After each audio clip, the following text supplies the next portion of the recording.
Bon matin tout le monde, bienvenue dans On Jase de chasse, de pêche, de plein air avec moi-même Steph Monette, j'espère que vous allez bien. On est en direct de l'Ouest canadien. Je vais vous faire le On Jase de là. Puis comme je vous ai dit hier soir, bon matin monsieur, tu dis pas bonjour aux personnes, t'es pas bien élevé? Non, je suis pas bien peigné. T'es pas bien peigné? Ah, je cherche une calotte un matin. Ben comme je vous ai dit hier, on va faire les On Jase le matin. Parce que le soir, on sort trop tard du bois, puis c'est un petit peu... Puis si on tue, puis si... Bon, pis ben, ça. tout le monde. Ah, lève-là, il est beau, là. Fait que c'est ce qu'on va faire. Pour revenir un peu à ce que j'ai dit hier, ben on est arrivé hier après-midi. On est allé chercher nos permis, placer nos affaires, arriver à la chambre, à l'hôtel. Parce qu'on passe la semaine dans une petite chambre d'hôtel où est-ce qu'on peut se faire à manger. On mange... On va être fait avec vous autres, c'est des vacances, fait qu'on va pas mal plus au restaurant que d'autres choses, mais quand même.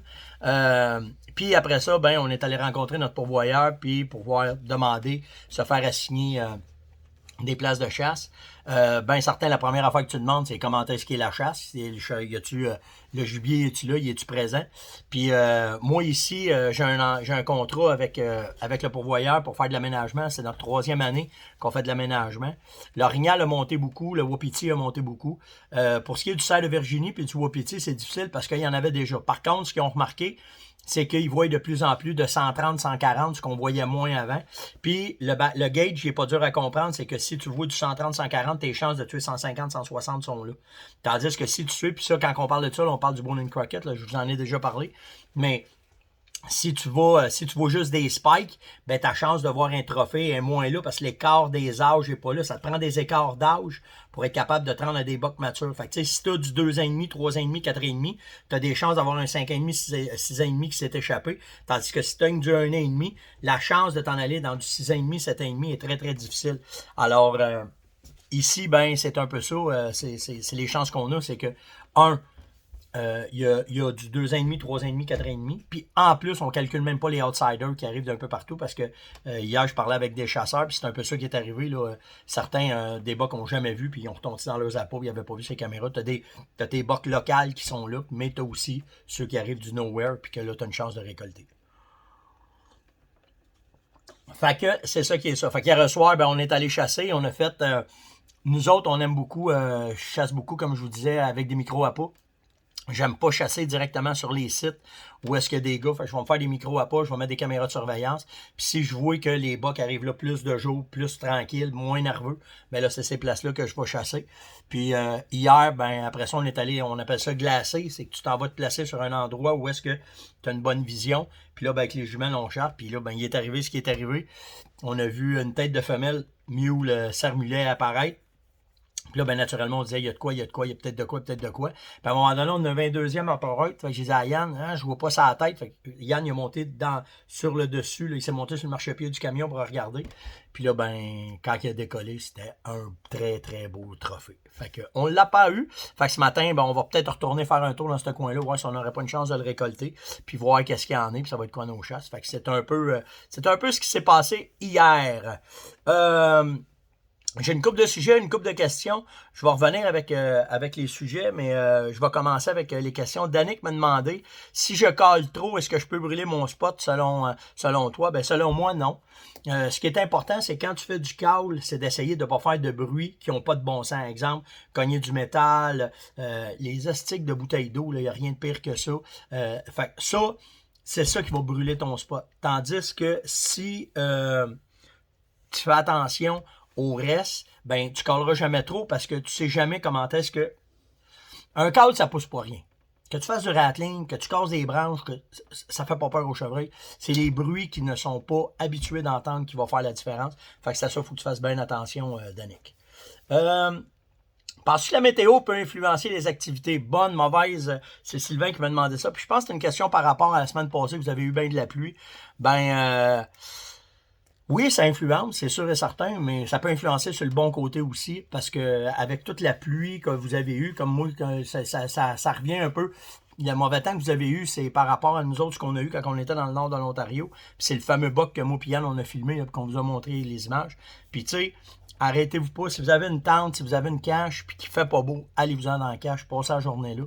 Dans le temps du rythme, tout est possible. Fait que moi, je m'arrêterai pas, vraiment pas à température. Sylvain, chasse. C'est ça qui est important, c'est qu'il faut chasser.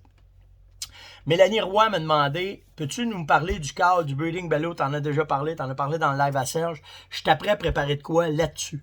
Fait que, puis c'est trop technique, c'est trop long pour faire dans jazz. Je ferais quasiment juste un jazz là-dessus. Mais je vous promets que dans l'hiver, je suis prêt à préparer quelque chose, puis vous allez avoir les informations là-dessus. Fait que on va pouvoir en parler, puis on va pouvoir en jaser en mars. Mais Mélanie, il y a de quoi qui s'en vient avec ça. Je vais juste me prendre une note. Je viens d'avoir un flash en même temps. OK.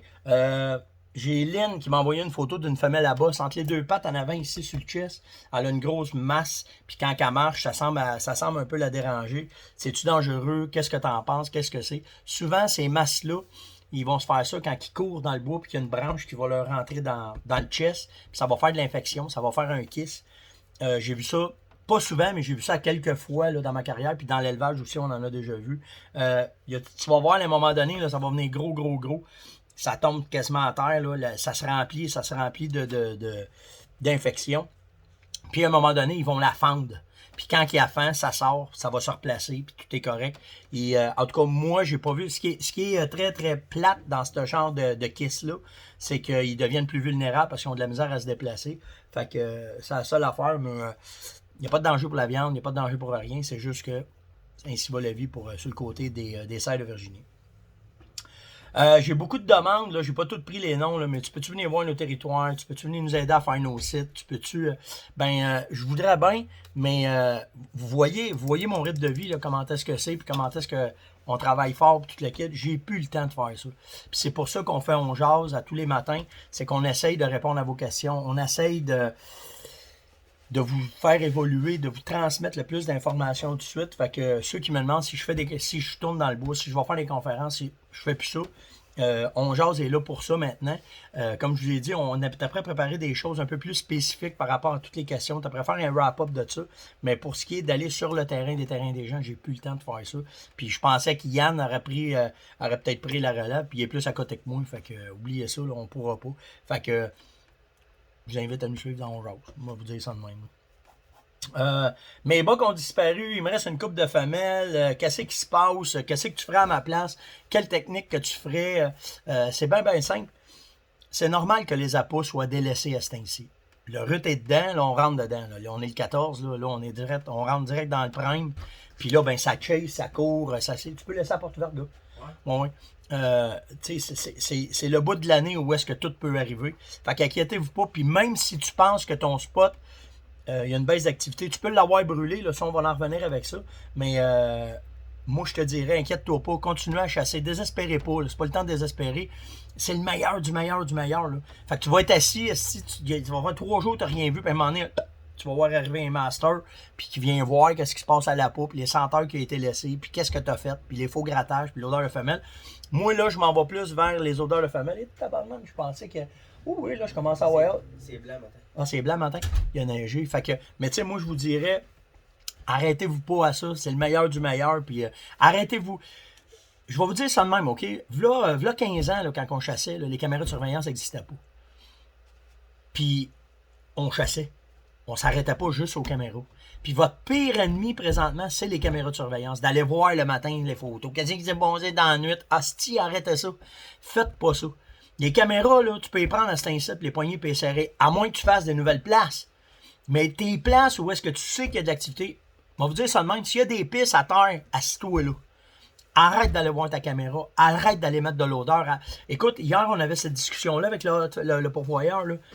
À cette heure, ils ont mis des caméras cellulaires. Fait qu'ils te voient quand tu rentres, tu sors, ils savent tout, OK? Puis, il est découragé de voir comment il y a de gars qui partent de leur cache, qui viennent voir, qui marchent, on frette, ça brûle le trou. Fait que, à cet instant là, c'est le meilleur du meilleur. Désespérez pas, c'est là que ça va arriver. C'est Benoît qui me posait cette question. Ah oui, puis l'autre affaire, je m'étais pris une note là-dessus. Mettons, là, ça fait 3-4 jours, là, t'as pas rien vu, puis il n'y a pas rien qui est arrivé, puis t'as un après-midi où est-ce qu'il neige ou il pleut, ou peu importe. Tu peux aller prendre une marche. Dans tout ton temps de chasse, là, choisis un matin que tu peux aller prendre une marche, c'est là, ça va se passer là. OK? Va faire le tour de ton spot. Pars de ton spot, là, fais-toi un. Mettons, tasse-toi, là, mettons ton spot qui est là. Tasse-toi de 50 mètres comme ça, puis fais un rond. Puis fais le tour. Ouais. tu vas rester surpris des fois des signes qu'il y a. Si tu as des signes en dehors de ton appât, c'est parce que le buck il a catché qui est là. Il spark plus haut, il atteint il fait mal, il est chase d'en haut, mais il va pas en bas. Fait que là, ben, c'est là, il faut que tu moves, que tu t'en ailles à ces places-là, puis que tu ailles les attendre. C'est ce qu'on appelle chasser en saut de crapaud là, quand on fait ça. Comme je vous disais, c'est le temps là. C'est le temps que si, admettons, vous voyez que ça rentre tard, je vous ai dit lâchez vos caméras, vous pouvez aller faire des micros-appâts. Tu sais, du 50 mètres que tu vas avoir marché, là, tu peux t'en aller à 150 mètres de là, faire un petit appât. Partir, t'en aller à une autre place, faire un petit appât. Mettez des caméras, enlevez votre caméra sur votre place qui vous fatigue à aller voir, puis faites vos micros-appâts. Là, c'est le temps de mettre des protéines, c'est le temps de mettre de l'odeur de pomme, c'est le temps de mettre du trac aux pommes. Vous êtes dans le best du best. Puis après ça, c'est là que tu vas faire, tu peux partir de ce micro-appât-là, parce que là, tu ne chasseras pas tout de suite, tu vas attendre de voir qu'est-ce qui arrive. Puis tu peux te tirer une ligne d'odeur de femelle qui va descendre, qui va s'en aller jusqu'à ton appât principal, où est-ce que tu as ta cache, où est-ce que tu chasses le soir. Ça, ce que ça va faire, c'est que tu as des chances que ça draine là, puis que cette odeur-là te fasse descendre un boc. Puis après, tu vas être capable d'aller voir ces caméras de surveillance, qu'est-ce qui est arrivé, comment est-ce que c'est. Mais essaye de ne pas partir de là, puis d'aller monter là, puis d'aller faire de quoi. Ce que tu fais, c'est que tu vas sortir de ton appât, puis tu vas t'en aller plus loin, puis là, tu vas aller faire ton micro-appât. Ton secteur, regardez bien ça, là. Ce qui est bien important, là, c'est que votre secteur de chasse, où est-ce qu'il y a votre appât, il ne faut pas, votre appât principal, là, elle est là. OK? Votre cache, exemple, elle est là. Quand vous allez nourrir, vous avez une trail qui est comme ça, puis cette trail-là, elle est one way. OK? Ça, c'est l'appât. Comme ça. OK? Là, vous avez... OK, vous le voyez. Tout est... Bon, ça la cache. Ça la cache. OK. Tout est caché là. Tu t'en vas porter du stock à ton appât. Tu reviens dans les mêmes traces. Ce que ça fait, c'est que tu vas contaminer seulement ce corridor-là. OK? On va dire que ça, c'est contaminé. Donc, à toutes les fois que tu vas passer là, tu vas créer un corridor invisible que si un chevreuil entre là-dedans, il capote, puis il refait, puis il s'en va. OK? Mais il te reste toute cette bulle-là ici qui est free, là. OK? Il peut rentrer de là, il peut rentrer de là, il peut rentrer de là, il peut rentrer de là, il peut rentrer de là. OK? Fait que ça, c'est free. Si vous décidez de faire un micro-appât, exemple, vous le mettez là. OK? Ton micro-appât, il est là. Fait que si tu pars, là, tu pars pas de là, tu t'en vas là. Parce que si tu fais ça, on va le faire, mettons, comme ça. Tu viens de faire une barrière naturelle. OK? Là, quand il va arriver là, oups, il va sentir, il n'aimera pas ça. Il va arriver de là, oups, il va sentir, il n'aimera pas ça. Fait que ce que tu fais, c'est que tu essaies d'arriver par l'extérieur. Ce que tu vas faire, c'est que tu vas rentrer comme ça. Comme ça, comme ça. Celle-là, on l'oublie. Tu vas repartir de ton appât. OK, mettons, c'est ton chemin ou peu importe. Tu vas t'en aller là. Là, tu vas monter là, tu vas le faire. Tu vas brûler ça ici. Mais tu n'auras pas brûlé ça en haut. Fait que là, ce qui arrive, c'est que tu vas te donner une chance qu'il va pouvoir arriver. On va dire comme ça, par là. Tu vas te donner une chance qu'il va pouvoir arriver de là, puis tu as tout ça ici, qui ne sera pas brûlé. Puis quand tu vas retourner là, tu vas là, tu redescends là, tu t'en vas là.